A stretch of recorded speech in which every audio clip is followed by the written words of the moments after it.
Assalamualaikum warahmatullahi wabarakatuh. Perkenalkan, nama saya Devia Wahyu Kurniati. Saya dari kelas G, mata kuliah MPAI 1 yang diampu oleh Bapak Anis Humaydi. Baiklah, di sini saya akan menjelaskan mengenai bab 2, yaitu dari buku paket kelas 8 SMP tentang menghindari minuman keras, judi, dan pertengkaran. Baik, langsung saja. Namun sebelum saya membahas tentang kelebihan dan kekurangan isi dari buku paket tersebut, saya akan menjelaskan terlebih dahulu mengenai minuman keras, judi, dan pertengkaran. Oke, untuk yang pertama yaitu minuman keras. Minuman keras merupakan minuman yang mengandung etanol atau bahan psikoaktif yang dapat menurunkan kesadaran. Lalu untuk judi, yaitu sebuah permainan atau pertarungan yang menggunakan uang sebagai jaminannya. Untuk yang terakhir yaitu pertengkaran, merupakan sebuah konflik yang menjadikan hubungan tidak berfungsi dengan baik. Untuk yang selanjutnya, yaitu mengenai kelebihan dan kekurangan isi buku.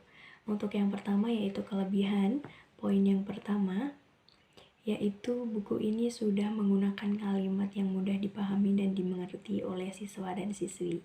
Untuk poin yang kedua, informasi yang digunakan dalam pembahasan buku ini sudah cukup jelas. Untuk poin yang ketiga, yaitu terdapat poster-poster yang mendukung stimulus otak anak berpikir dalam menghindari perbuatan yang buruk. Yang keempat, yaitu tersedianya dialog atau cerita untuk menambah gambaran situasi yang dijelaskan dalam bab tersebut. Untuk kekurangan, yaitu poin yang pertama, di dalam buku ini tidak dijelaskan secara rinci pengertian minuman keras, judi, dan pertengkaran. Lalu untuk hikmah-hikmah dari menghindari minuman keras, judi, dan pertengkaran di dalam bab ini, di dalam buku paket ini juga tidak dijelaskan. Lalu perlu adanya perluasan materi sedikit mengenai bab yang dijelaskan dalam buku ini. Untuk yang selanjutnya, saya akan menjelaskan peta konsep yang sudah saya buat di dalam PPT. Seperti yang sudah saya pancing di awal tadi, segala bentuk hal yang memabukkan atau menghilangkan akal pikiran, apapun bentuknya, apapun mereknya, itu merupakan khamr. Seperti hadis riwayat Muslim yang berbunyi dari Ibnu Umar, Rasulullah SAW bersabda, setiap yang memabukkan adalah khamr, dan setiap yang memabukkan adalah haram. Jadi, apapun yang memabukkan itu merupakan khamr, dan apapun yang memabukkan itu merupakan hal yang haram. Contoh zat adiktif yang tidak dapat kita konsumsi atau haram untuk kita konsumsi yaitu narkoba, opium, kokain, dan zat adiktif lainnya. Apa sih efek yang ditimbulkan dari mengonsumsi minuman keras tersebut? Pasti teman-teman juga sudah banyak yang tahu ya efek yang ditimbulkan. Iya, diantaranya yaitu pikiran menjadi tidak sadarkan diri atau pikiran hilang. Pikiran itu menjadi penuh dengan halusinasi. Lalu badan menjadi lemas karena organ-organ dalam sudah tidak berfungsi dengan baik. Lalu sensitivitas saraf juga hilang, kesehatan juga menurun, dan yang paling penting dan yang paling sering berpengaruh yaitu merugikan diri sendiri dan orang lain.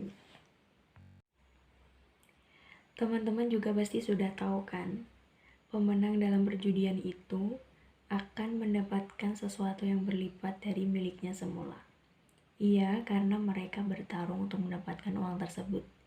Jadi, semua uang yang sudah dikumpulkan itu akan dimiliki semuanya oleh pemenang. Orang yang suka dengan judi atau kecanduan dengan judi itu akan menghayal mereka akan kaya. Tapi mereka malas bekerja.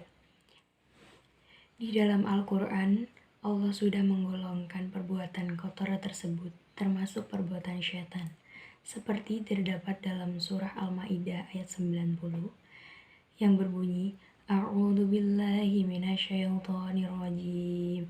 Bismillahirrahmanirrahim. Ya ayyuhalladzina amanu innamal khamru wal maisir wal ansabu wal azlamu rijsum min amali syaitan nibu la'allakum tuflihun, yang artinya, hai orang-orang yang beriman, sesungguhnya meminum khamr, berjudi, berkorban untuk berhala, mengundi nasib dengan panah adalah termasuk perbuatan syaitan.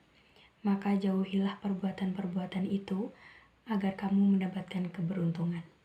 Nah, dari ayat tersebut sudah kita ketahui bahwa perbuatan tersebut merupakan perbuatan syaitan yang dapat memecah belah persaudaraan antara sesama umat manusia.